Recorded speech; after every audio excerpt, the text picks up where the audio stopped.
What's going on, guys? I'm Bill and welcome to Bill's How To. Today I'm going to be showing you guys how to fix a damaged and weathered windowsill. Let's get straight into it, guys. Let's do this. Alright guys, so we have a windowsill here with a bit of damage. You can see the paint's flaking away. We've got little ring marks here from whatever was on there. It's chipped, damaged, the paint's flaking away, and it's also weathered. So this is a very common issue that you'll come across when you're painting a house. Very simple to fix. The first thing you want to do is just take a rag.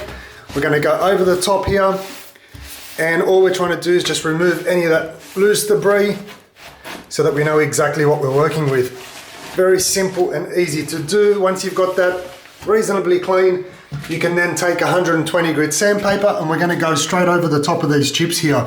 All we're trying to do at the moment is just get rid of any loose material. So just a light sand like that, that'll get rid of any of those loose material on the edge as well. That'll clean up the edges for you. Same thing over here, you can see there right in the corner. Must be a little bit of water damage there. So we'll sand this one here out.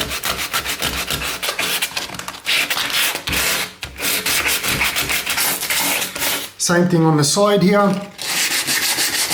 Remembering all we're trying to do at the moment is just get rid of any of that loose material. Same thing on the other side here.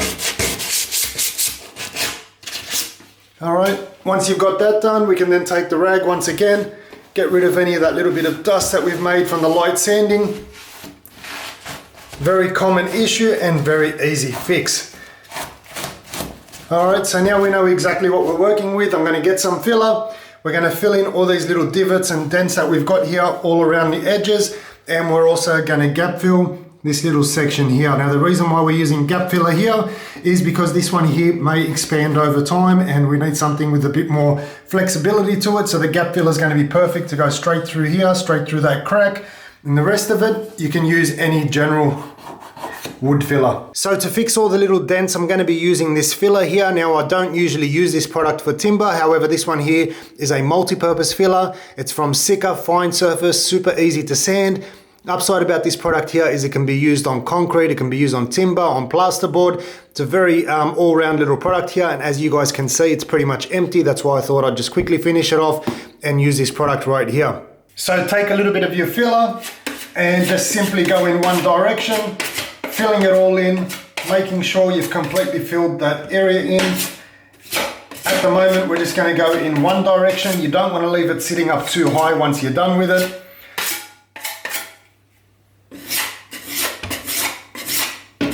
Make sure you've completely filled in all those little dents. Then what we're going to do is go in the opposite direction and level everything off. That's not only going to fill it in, it's also going to help you smooth everything out. Make sure you've got a nice thin layer on there. You don't want it too thick because that's going to take longer to dry, and it means that you're going to have a lot more sanding. So same thing up here. We've got that little weathered section, so we're going to do the same thing. Fill it all in.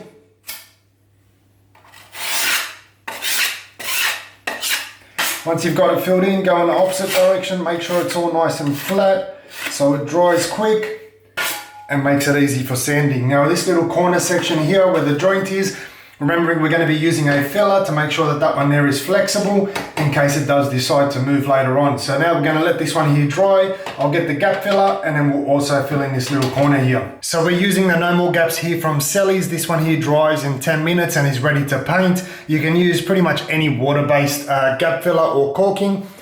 Put a little bead, and I do mean a little bead because less is more in this case here. All we need to do is just simply fill that in. Hopefully I'm not blocking off the camera for you guys. Even this little section here, we can do that as well. We've got a little section here on the lip of the architrave, so I'll do that. Not sure if you guys can see, but you guys will hopefully get the point anyway. It's pretty simple. Once you've got it on, you want to take a wet rag, okay, and you're going to simply wet your finger first and foremost. That way it's not going to stick to your fingers. We're going to take all that material there out. Wipe that on the rag. Same thing over here. Take it all out.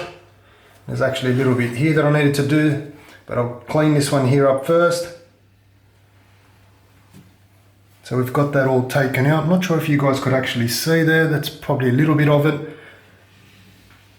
All right, so take out as much of it as you can with your finger. I'm going to quickly fill in that top section, which is just a little bit right here.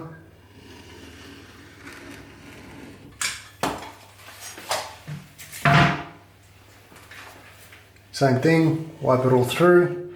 Now you can see when I've wiped that all out, how I've left a really big concave area right there. We don't want that because when you paint it, you can see it. So what we're going to do is we're going to take that wet rag that we've got and we're going to go over the top, pushing it all the way through. And you can see I've just completely made that little concave area a lot smaller than what it was initially. Clean this one here all off. Same thing in here. Smooth that all off as much as you can.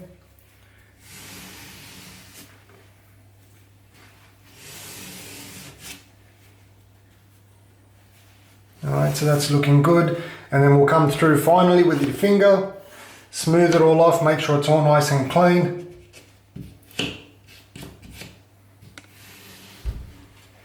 And we'll let this one here dry for probably about 10 minutes or so. That'll probably give this time to dry off as well. And then we'll come back, sand all this filled area, and we can get straight into painting. So once it's all dry, you can then take 120 grit sandpaper. We're going to sand this down nice and flat. Make sure you always clean off the excess dust once you do sand it. This shouldn't take too much sanding because we only did a little bit of filling. Straight over the top, make sure it's nice and flat.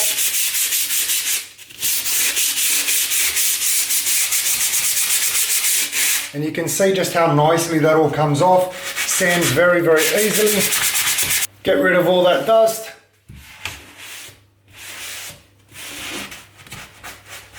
So once it's all been sanded and you've cleaned off the dust, run your hands over the top, make sure you're happy with everything. At this point, you can then apply a primer or a sealer, and then you can get straight into painting.